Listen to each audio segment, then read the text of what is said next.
नमस्कार दोस्तों, आल्द्रू अकेडमी में आपका जोरदार स्वागत है।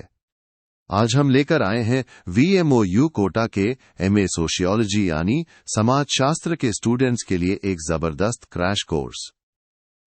ये वीडियो है MA SO02 समाजशास्त्रीय अनुसंधान का तर्क के लिए। आज हम जून 2026 परीक्षा के लिए सेक्शन A के टॉप 20 सबसे महत्वपूर्ण प्रश्नों को बिल्कुल आसान भाषा में कवर करेंगे। तो चलिए बिना किसी देरी के शुरू करते हैं। पहला प्रश्न है, सामाजिक अनुसंधान को परिभाषित कीजिए। दोस्तों, इस सवाल पर तो स्टार मार्क लगा लीजिए। देखिए कितनी बार लगभग हर साल ये सवाल पूछा गया है। दिसंबर 2016, 18, 20, 23, 17, 22। ये तो परीक्षा का फेवरेट क्वेश्चन है, इसे रट लीजिएगा। तो चलिए समझते हैं कि सामाजिक अनुसंधान आखिर है क्या। देखिए, सामाजिक अनुसंधान का मतलब है हमारे समाज के बारे में वैज्ञानिक तरीके से खोजबीन करना। इसका सीधा सा मकसद है या तो समाज से जुड़े नए तथ्यों को खोजना या फिर जो बातें हमें पहले से पता है उनकी दोबारा जांच करना कि वो आज भी सही हैं या नहीं। संक्षेप में यह समाज का साइंटिफिक स्टडी है। अगला प्रश्न है, बहुलक यानी मोड को परिभाषित कीजिए। और ये रहा एक और सुपरहिट क्वेश्चन। आप देख सकते हैं कि ये सवाल भी परीक्षा में बार बार आता है, तो इस पर भी पूरा ध्यान देना है। बहुलक को समझना बहुत ही आसान है। इसको आप ऐसे समझिए, मान लीजिए आपके पास कुछ नंबर हैं जैसे 2, 5, 7, 5, 8, 5। इन नंबर्स में कौन सा नंबर सबसे ज्यादा बार आया है? जी हां, 5। तो बस ही 5 इस डेटा का बहुलक है। यानी किसी भी डेटा सीरीज में जो वैल्यू सबसे ज्यादा बार आती है भी ही बहुलक कहलाती है। प्रश्न 3, प्राथमिक तथ्य से आप क्या समझते हैं? दोस्तों, ये भी एक बहुत ही महत्वपूर्ण प्रश्न है। जैसा कि आप देख सकते हैं, ये भी कई बार परीक्षा में आ चुका है। इसे भी ध्यान से समझिए। तो प्राथमिक तथ्य या प्राइमरी डेटा क्या होता है? इसका सीधा सा मतलब है माइनस वो जानकारी, वो डेटा जो एक रिसर्चर पहली बार खुद इकट्ठा करता है। ये बिल्कुल ताजा फ्रेश डेटा होता है जिसे किसी और ने पहले इस्तेमाल नहीं किया होता। जैसे जब आप खुद जाकर लोगों से इंटरव्यू लेते हैं तो वो प्राइमरी डेटा कहलाता है। अगला सवाल है, अनुसूची को परिभाषित कीजिए। दोस्तों, अनुसूची और प्रश्नावली में अक्सर कंफ्यूजन होता है और एग्जामिनर को ये पता है, इसीलिए ये सवाल बार बार आता है। चलिए इस कंफ्यूजन को दूर करते हैं। अनुसूची भी सवालों की एक लिस्ट ही होती है, लेकिन यहां एक बहुत बड़ा फर्क है। इसमें रिसर्चर खुद उत्तरदाता के पास जाता है, सवाल पूछता है और जवाब भी खुद ही फॉर्म में भरता है। मतलब आमने सामने बैठकर सवाल जवाब होता है और फॉर्म को रिसर्चर भरता है। प्रश्न 5, साक्षात्कार को परिभाषित कीजिए। ये लीजिए एक और बेसिक और जरूरी सवाल। इंटरव्यू क्या है?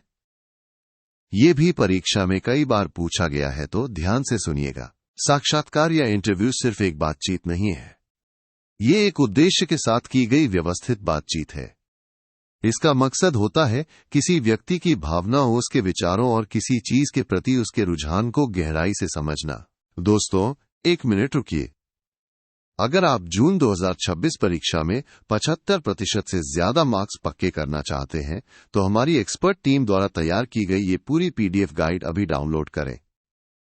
इसमें आपको सभी महत्वपूर्ण प्रश्नों के उत्तर और परीक्षा के लिए जरूरी टिप्स मिलेंगी।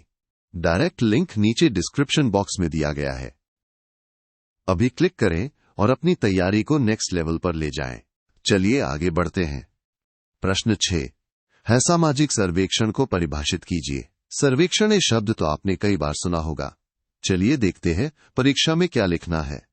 यह भी एक महत्वपूर्ण प्रश्न है। सामाजिक सर्वेक्षण का मतलब क्या है?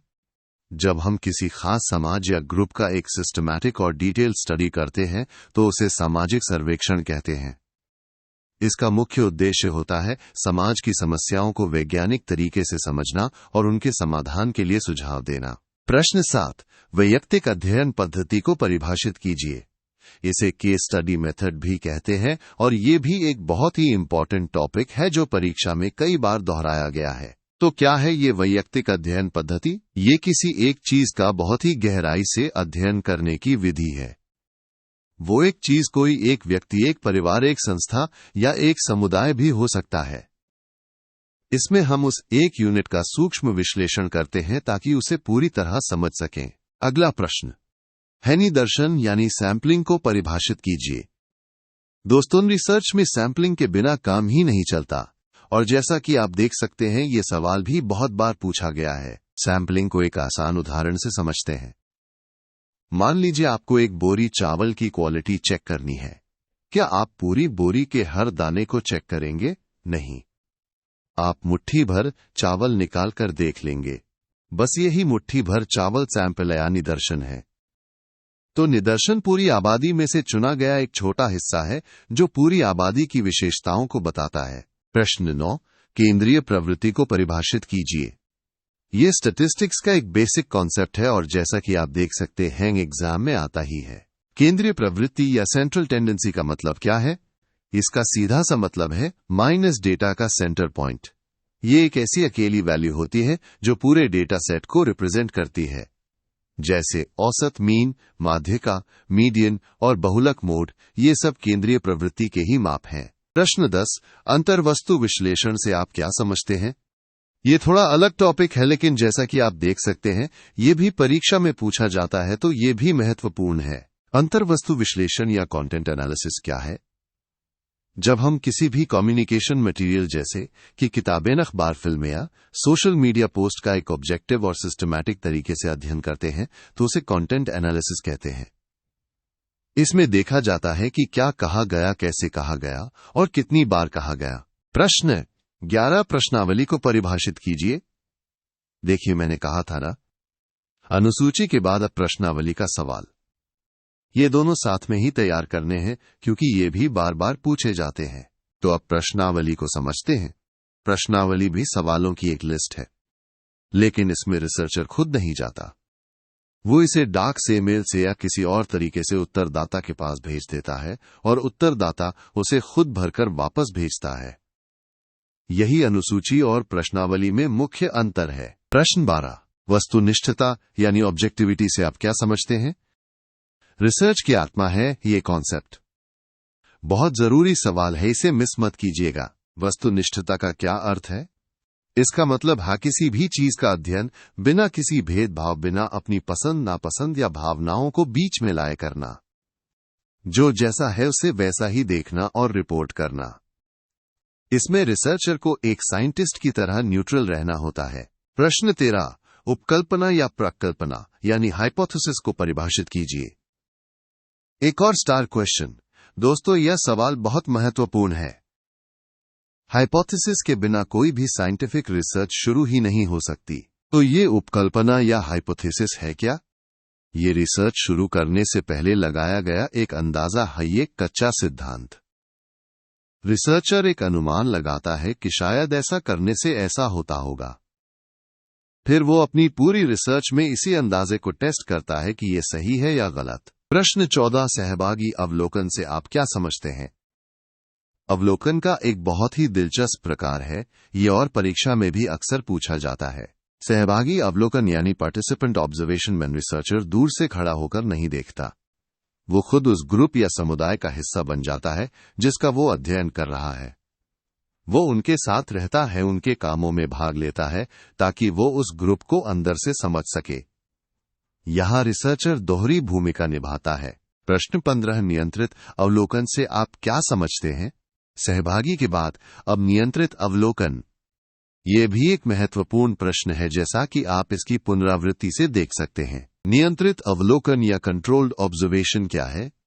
यह ज्यादातर लैब जैसी सेटिंग्स में होता है। इसमें रिसर्चर घटना पर और खुद पर भी पूरा कंट्रोल रखता है। चीजों को कंट्रोल करके ये देखा जाता है कि एक चीज का दूसरी चीज पर क्या असर पड़ता है। इसका मकसद होता है कि बाहरी फैक्टर्स का असर खत्म करके सही परिणाम निकाले जाएं। दोस्तों, एक छोटी सी जानकारी, सिर्फ MASO 02 ही नहीं बल्कि MA सोशियोलॉजी के आपके सभी विषयों जैसे MASO 01, 03, 04 और बाकी सभी के प्रीमियम गाइड्स भी अब उपलब्ध हैं। आप नीचे डिस्क्रिप्शन में दिए गए एक ही लिंक से अपनी जरूरत के अनुसार कोई भी गाइड डाउनलोड कर सकते हैं। चलिए वापस आते हैं। प्रश्न 16 माध्य यानी मीन को परिभाषित कीजिए। बहुलक के बाद अब माध्य का सवाल। ये तीनों भाई बहन हैं, माध्य माध्य का बहुलक। तीनों को अच्छे से कर लेना है। माध्य या मीन, जिसे हम आम भाषा में औसत या एवरेज भी कहते हैं, इसे निकालना बहुत आसान है। आपके पास जितने भी नंबर्स हैं उन सबको जोड़ दीजिए और फिर जितने नंबर्स हैं उस गिनती से भाग दे दीजिए। जो आएगा वही आपका माध्य है। प्रश्न 17 अवलोकन को परिभाषित कीजिए एवं इसके प्रकार बताइए। यहां अवलोकन की परिभाषा और उसके प्रकार दोनों पूछे गए हैं। ये भी एक महत्वपूर्ण प्रश्न है। तो अवलोकन क्या है? अवलोकन का सीधा सा मतलब है आंखों से देखकर जानकारी इकट्ठा करना। लेकिन ये सिर्फ देखना नहीं है, ये एक व्यवस्थित तरीके से देखना और उसे नोट करना है। इसके मुख्य प्रकार हैं अनियंत्रित अवलोकन, जिसमें कोई कंट्रोल नहीं होता, और नियंत्रित अवलोकन, जिसमें चीजों पर कंट्रोल रखा जाता है। प्रश्न 18 सामाजिक विज्ञानों में तर्क की व्याख्या कीजिए। ये एक कॉन्सेप्चुअल सवाल है। चलिए इसे समझते हैं। सामाजिक विज्ञान में तर्क या लॉजिक का क्या रोल है? देखिए, सामाजिक विज्ञान को विज्ञान बनाने के लिए तर्क बहुत जरूरी है। यह वैज्ञानिक पद्धति की नींव है। हम तर्क का इस्तेमाल करके ही कारण और प्रभाव के बीच संबंध स्थापित करते हैं। मतलब कोई घटना क्यों हुई और उसका क्या परिणाम हुआ है, समझने के लिए लॉजिक का इस्तेमाल किया जाता है। प्रश्न 19 उपकल्पना के प्रकार बताइए। पहले परिभाषा पूछी थी, अब प्रकार पूछ लिए। मतलब ये टॉपिक बहुत ही इंपॉर्टेंट है। उपकल्पना कई तरह की होती है। चलिए कुछ मुख्य प्रकार देखते हैं। जैसे कार्यकारी उपकल्पना, वैज्ञानिक उपकल्पना, वैकल्पिक उपकल्पना, और एक होती है निराकरणीय या नल हाइपोथेसिस, जो ये मानकर चलती है कि दो चीजों में कोई संबंध नहीं है और रिसर्चर इसे गलत साबित करने की कोशिश करता है। और हमारा आखिरी सवाल प्रश्न 20 एक अच्छी उपकल्पना की कोई दो विशेषताएं लिखिए। ये भी एक क्लासिक सवाल है जो अक्सर पूछ लिया जाता है। एक अच्छी हाइपोथेसिस कैसी होनी चाहिए? इसकी दो मुख्य बातें हैं। पहली, वो बिल्कुल स्पष्ट होनी चाहिए, उसमें कोई कंफ्यूजन नहीं होना चाहिए। और दूसरी, उसकी जांच की जा सके।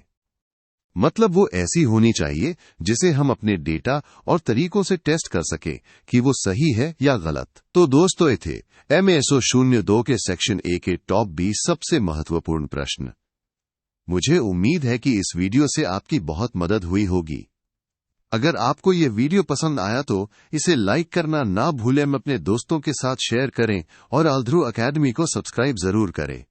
और हाँ, 75% जोड़ मार्क्स की गारंटी वाली PDF गाइड के लिए डिस्क्रिप्शन बॉक्स जरूर चेक करें। याद रखिए, मेहनत का फल सफलता है। आपकी परीक्षाओं के लिए बेस्ट ऑफ लक।